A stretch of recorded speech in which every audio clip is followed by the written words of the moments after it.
Well, there are three of them, three total features. Oh, they're good. Now, I will say, that, the current Snowmobile Bay, they're working on completion isn't there because the bay comes down on the water and the currents run that way. So if there's not been any rain, there's no clear water.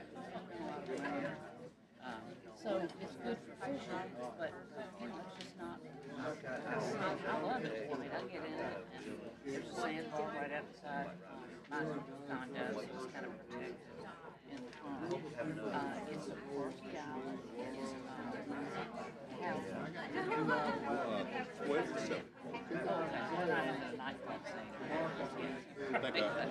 yeah. So, yeah, you need reservations for dinner. Two places that take reservations. There's a wine bar. There are a lot of houses around. That's what you want. Probably a house. Condos. Yes. Three condos. I live in one of them. I can send you all that. Yeah. Especially if you go ahead. I think the second week of June we'll be looking at. Isolate.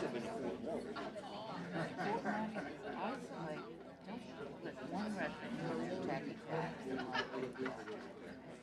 Wow. Okay. It's beautiful, and you can take the ferry over to Dolphin Island, vice versa. It's not that hard. No, it isn't. I don't know. It's really developed a lot on the south side. I know you used to go there to the beach. Beach was nice. I don't know if they have a whole lot of houses on the beach side. They've got some houses on the south side. Good morning, ladies and gentlemen. Welcome to our tax and finance and taxation general fund meeting this morning. Is that what it was? Yeah, okay. Had to stop and think. First off, let's make some announcements that are important, that may be of interest. We believe in complete double dipping here, meaning that we're going to have our get through this agenda that we have today, and then tomorrow morning, I think at 0800, we're going to meet again, and that's when we'll have the budgets ready. Now, they may be hot off the presses. We've had meetings from last night and this morning and continuing. So we hope to be able to have everything ready to go by that time frame. No, I guess we're going to have to. So anyway, that's the plan we got right now. Any questions on that? So if you don't have any requests in, too late. All right. We were going to do that, but we're out of cash. All right. Call the roll. Senator Albritton? Here. Senator Chambliss? Here. Senator Beasley? Senator Coleman? Here. Senator Coleman Madison? Senator Elliott? Senator Senator Gavan? Senator Jones? Here. Senator Kelly? Senator Livingston? Here. Senator Orr? Senator Price? Here. Senator Shonut? Senator Stewart? Here. Senator Stutz? Here. Senator Weaver? All right, we have quorum. Call first bill. SB 107, Senator Sessions. Good morning. Thank you, Mr. Chairman, committee, for hearing me out on this SSUT adjustment. What this would do is if a city annexes some parcels of land, Huntsville, Mobile, Birmingham, if there's some annexation going on, and they annex 20, 30,000 people into their city, they're not collecting that SSUT portion that they really should be collecting until the next census comes around. this would not affect normal growth. It just only affects annexations when they happen. And it would change it from a every 10-year look to being able to do it at a 5-year look instead of the full 10. Motion and second, any discussion? Let's call it on roll. Doc- Oh, I'm sorry. Yes, ma'am. So who does this look back? Well, it would be on the census.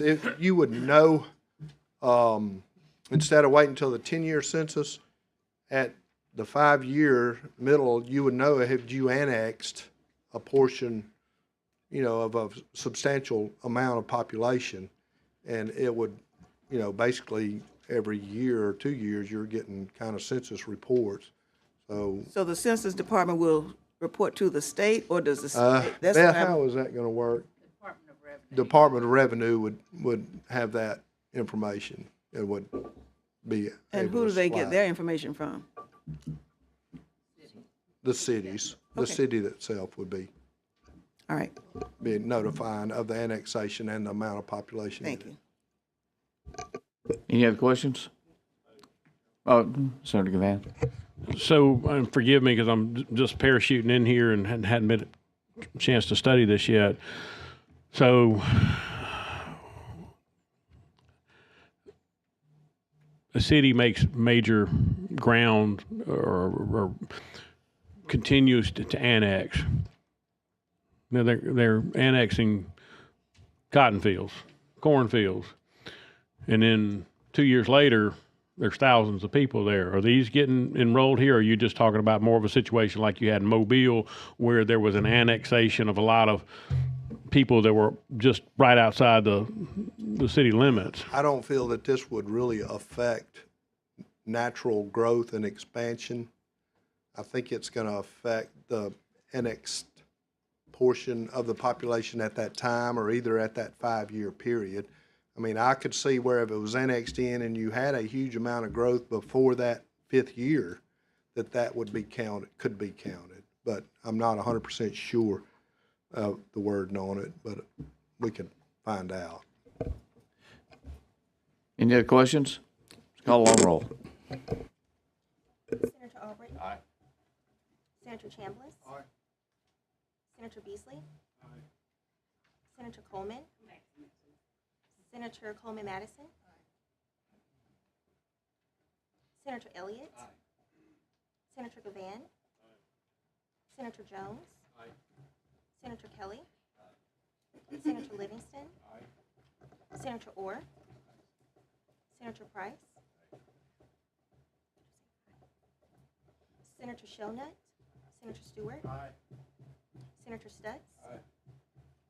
Senator Weaver. Senator Coleman.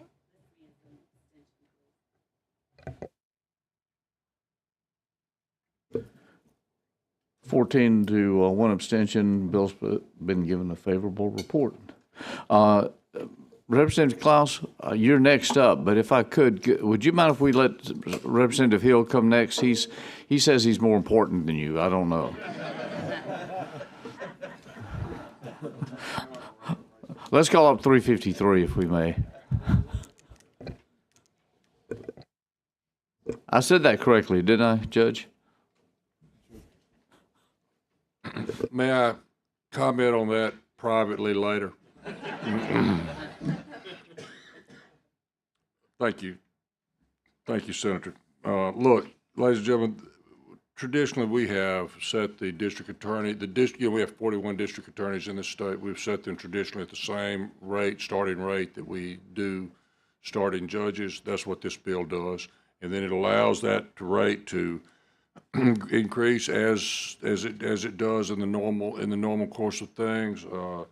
They're all set on with an escalator every 6 years, which is a longevity type of situation, and that's exactly what this bill does, Senator. I understand you've got an amendment that really unties it from the judges. I'm fine with that because it does the same thing. It does a couple of things, if I may. And Yes. you've read Yes, sir. I've amendment, looked okay. at your amendment. Your amendment's a friendly amendment. I'm perfectly fine with it. It does two things. Number one is it decouples. It doesn't tie the judges with the DAs. We decoupled that earlier, and we're simply having a statutory cap without tying it to another office. That's number one. That's fine. And number two is in the original bill, what you have is allowing the COLA basically to go through and approve through AOC.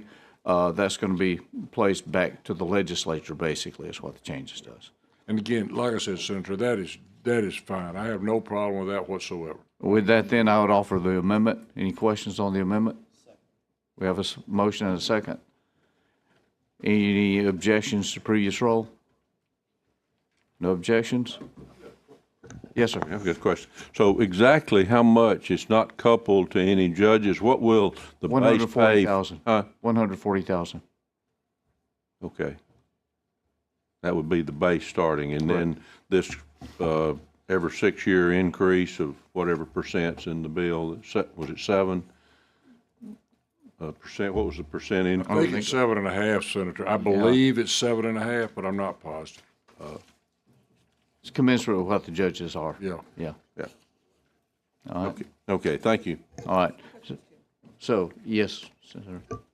Judge, is this tied to any kind of index or anything like that? It is to the extent that there's a longevity increase every 6 years. So you, in that way it is, yes. As far as the starting pay, no. But neither is the judges. I mean, yeah, it's y'all do that. We do that in the legislature from time to time. So we're on the amendment. We've had a motion and a second. Any objection to previous roll? Yeah, you as an aye. That gives us 15. All right. Bill's given a favorable report, correction. We're on the amendment. The amendment's been approved. Now we're on to the bill. Any further questions on the bill? We have a motion. We have a second. All in favor, say aye. Aye. On previous roll, either one. Bill's given a favorable report. Thank you. Yes, now, Representative Hill, you're next. HB 354. That is a CA. Is that correct? It is. It's a constitutional amendment that just says the DAs cannot be decreased during the point of time of their tenure. You know, in their term. We got a motion. We have a second. Let's use previous roll. I'm sorry. Well, my question is, why do we need a CA? I mean, why can't we just, we have a statute to do it rather than amending the Constitution?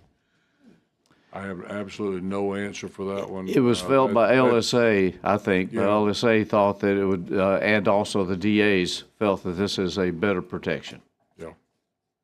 Okay. I understand. Look, Senator, I got you. I don't think it can be decreased during their term of office anyway.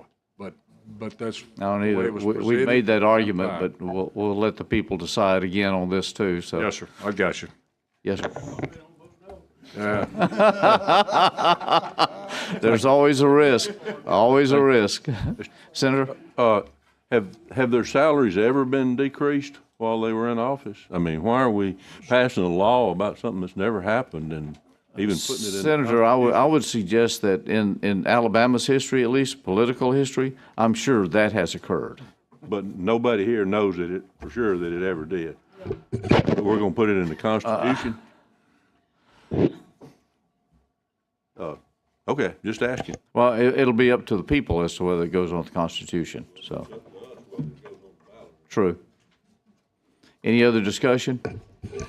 Just one observation. I yes, just ma'am. think this needs to be articulated. You know, oftentimes things like this go on statewide amendments. People don't understand what is constitutional changes. People don't understand. So I'm just hoping that somehow that this gets out if people have to vote on it.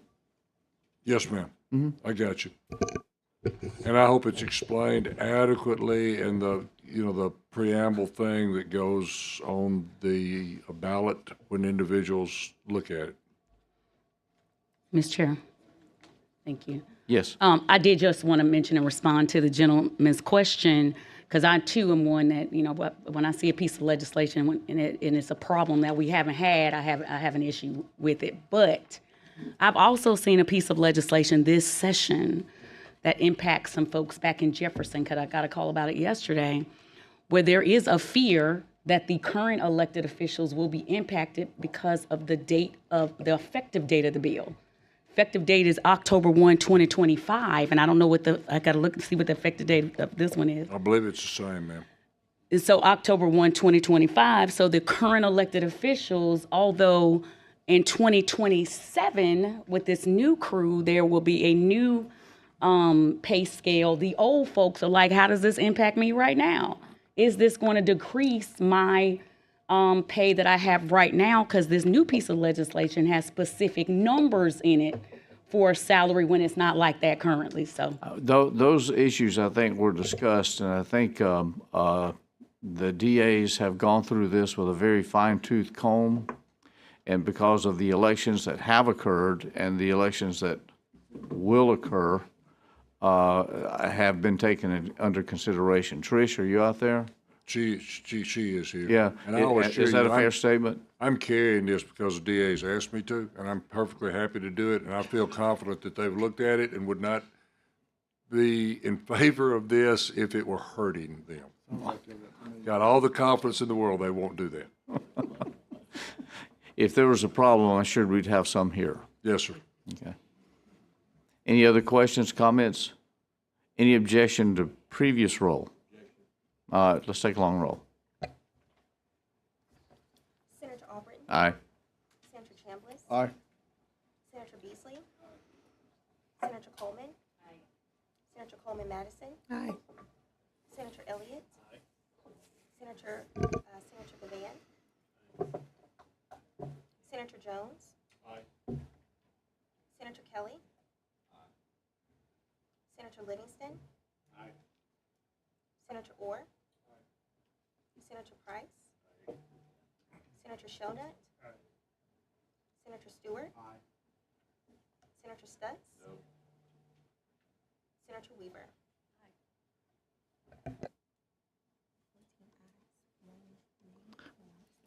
14 ayes, 1 aye, 1 nay. Bill's given a favorable report. Thank you.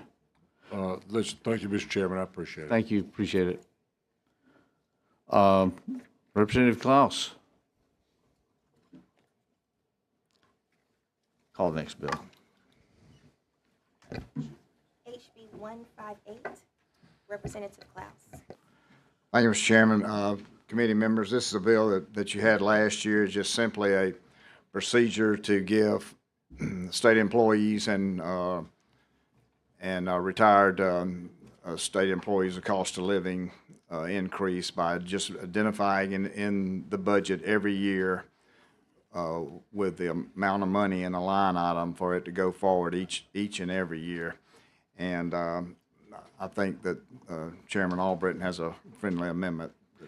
Thank you, Representative. Yes, we've had lots of discussions over this over a long period of time. It's about time we got something like this going along. So anyway, the amendment I have as proposing is commencing, I'll just read through this and you've been handed it out, commencing November 4th, 2026, assuming, and this passes the body, only one retiree and benefit increase may be granted per legislative quadrennium pursuant to this act. Basically saying that we will address this once within each quadrennium. Okay? That's where we are. Questions on it? Second. We got a motion and a second. Previous roll? We have a positive, 2 more positives. It must be a popular amendment. Okay? All right. No objections to previous roll. The amendment has been adopted. We're now on the bill. Any questions on the bill? Motion, question. So with the amendment that seems to be well received by the committee members, I'm just curious, what will be, with the 1 time per quadrennium, what will be the difference in this and maybe just a bonus payment or something? Is that, what's the big difference? the only difference that we have, frankly, well, I won't say the only, but one Maybe of the big, Representative Clouse, he's been Yeah, there yeah. before, so he. Well, the difference is a bonus is just one time anyway, whereas the cost of living is traditionally put forward, it goes on forever. Right, So you would have to, unlike we have done in the past, it'd have to be identified every year in the budget instead of just doing like we did in that quadrennium of 03 to 06, which I was here then, that we gave 3 cost of living increases and told RSA to do it, and they had to do it, and that's the reason why they're. Right, and this doesn't do that. I know that's that. right. I guess I'm just, if we're doing it once a quadrennium, we're not on kind of a track. I was just asking the question. We can go ahead and move the bill out, Mr. Chairman. That's what you want to do. oh, this is for the next one. Okay, I'm sorry. All right, so we're on the bill. Any other discussion? Motion? We have a second, Senator Kelly. Previous roll? All right, previous roll, no objection. Bill's given a favorable report. Congratulations, Steve. Thank you, Mr. Chairman, members of the committee.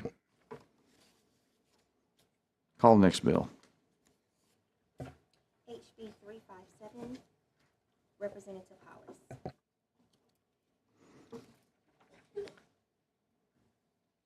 Thank you, Mr. Chairman. No comments? No comment today. No. Okay. Well, the shirt wouldn't fit me.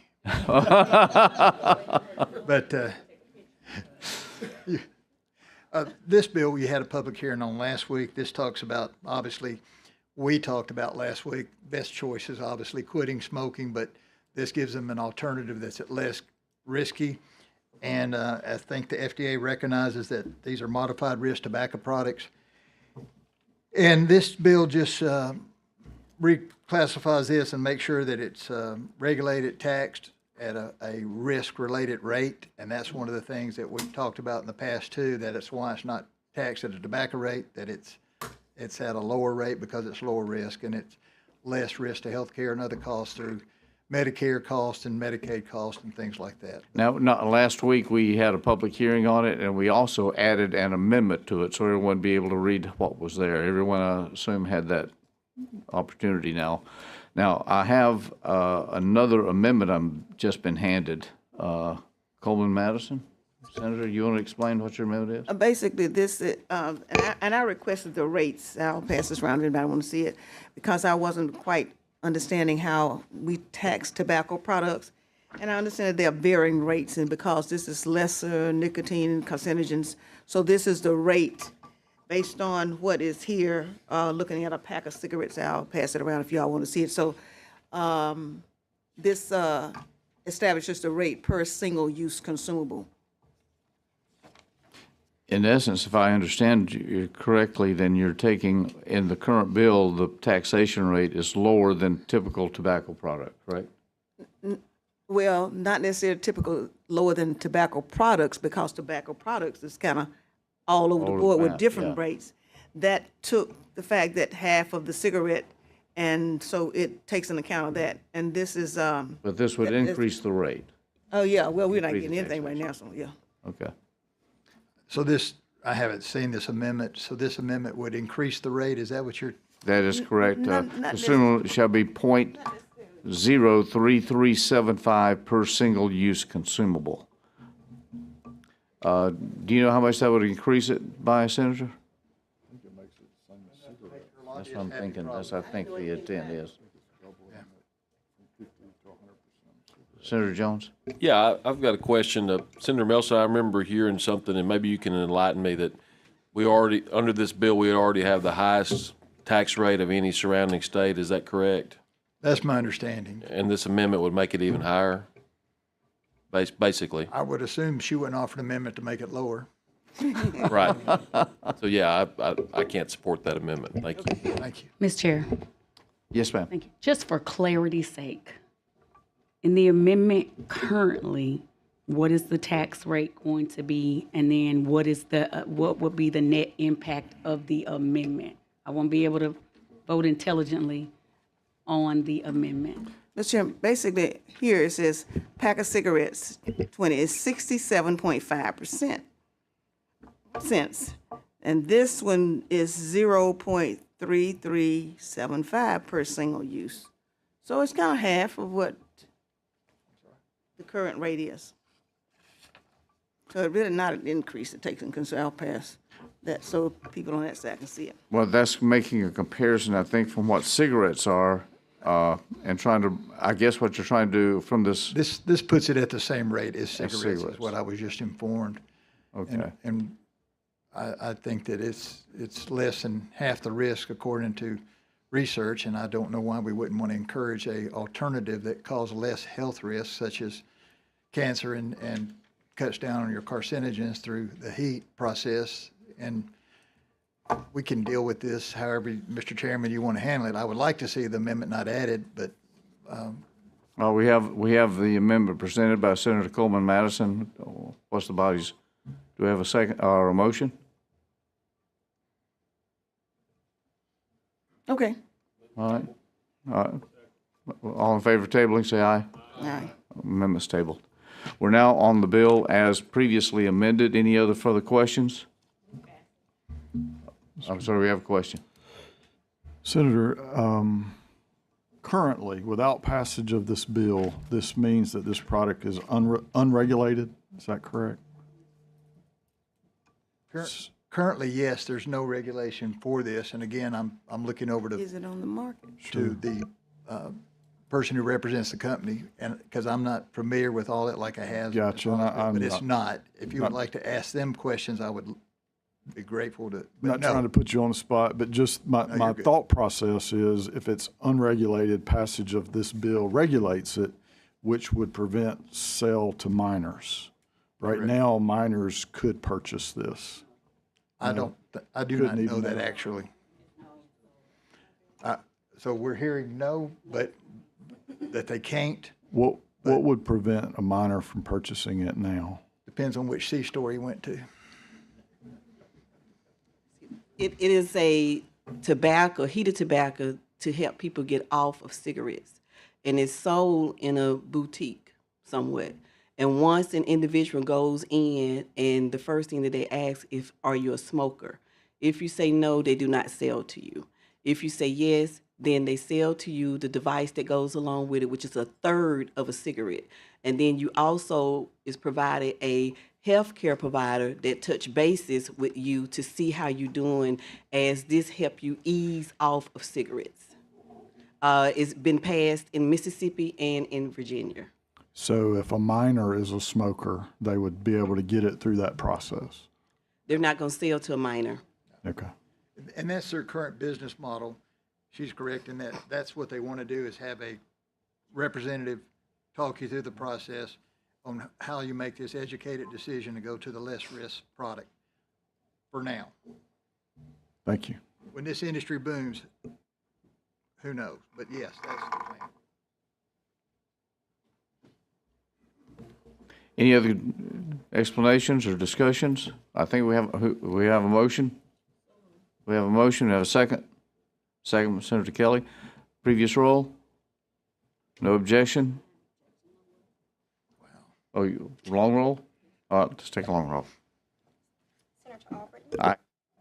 Senator Chambliss? Senator Beasley? Senator Coleman? Senator Coleman Madison? Senator Elliott? Senator Gavan? Senator Jones? Senator Kelly? Senator Livingston? Senator Orr? Senator Price? Senator Shonut? Senator Stewart? Senator Stutz? Senator Weaver?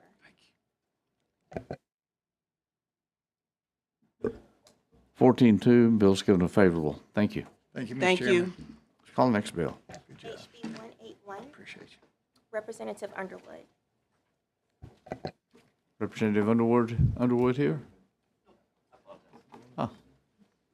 So I didn't have my calendar on there, so I apologize for my tardiness. This is HB 181, companion to SB 145, which I'm sure y'all have heard about. Happy to yield my time to the senator if you would like to speak about the bill. I know you've already been through it, I would think, but I'm happy to discuss it as well. No need. We got a motion and a second. Any questions, comments, objections to previous roll? No objections? No objection, but No just remind me who was the Senate sponsor? Who had this before? I'm unsure at this point. When you're saying we've been through it before, so who was the Senate sponsor? Okay, it's a companion bill to SB 145, which I thought was chairman's. I could be wrong. It's what's on my paperwork anyway. Chairman, you had so many bills you can't remember the bill. It's okay. It could be. It could be. I I'd be apologize happy to carry this bill. Yeah. How about I apologize for stating something that I probably should have checked with you first. All right. Any other issues or problems? Any objections to previous roll? 2 adds. Okay, must be a popular bill. Yeah, well, has to be. Mr. Chairman, has to I think that's a favorable report. Okay, thank you. Thank you, Chairman. Thank you, committee. Next bill. HB 465, Representative Stubbs. Representative Stubbs called in sick today. He tried to get here, but he is unable to. This bill, I'm going to carry it for him. Move Okay favorable. with y'all. You got a motion? We got a second? Any questions? Senator Stubbs? Thank you, Mr. Chairman. What kind of promotions? Give me an example of spending money on promotional. I would suggest educational materials and public awareness as to emergency preparedness and such from the EMA, where storm shelters may be, phone calls and those type things. Just information that they can publicize and put out publicly so people will be aware of where and what the services are and where to reach them. Mr. Chairman, we passed the Senate version of this bill already. Yeah, it has. I don't remember who the sponsor was. I don't either. It wasn't me. Any other questions, comments? Any objection to previous roll? No objections. Bill given a favorable report. Let's call the last bill. HB 526, Representative Brown. Representative Brown, I finally got you here. Yeah, yes, sir. Thank you, Mr. Chairman. Thank you, members. It's House Bill 526, and what we're doing is we want to take $5 million, a one-time transfer from the 21st Century Fund, which was set up by the tobacco settlement in the 90s, and take that $5 million and use it for 3 overseas Asian trade offices, and then also for some rural development strategies and grant assistance. Any objection to previous roll? No objection, just the question, Yes, ma'am, please. just the question, because I'm all for economic development. Is there going to be any, I'm going to use a word, but I probably shouldn't, any detrimental impact to the fund itself when we're moving this money now to the economic development end? No, that's actually what it was set up for, was economic development, and it mainly is used for debt service on bonds. Okay, I'm just, Ms. Chair, you good on it? I'm good. Okay, all right. Thank you. Yes, ma'am. Thank you. Any objection to previous roll? No objection. Previous roll done. Bill's given a favorable report. Thank you, ladies and gentlemen. See y'all bright and early tomorrow morning. 8. I know that's a little early for some of us.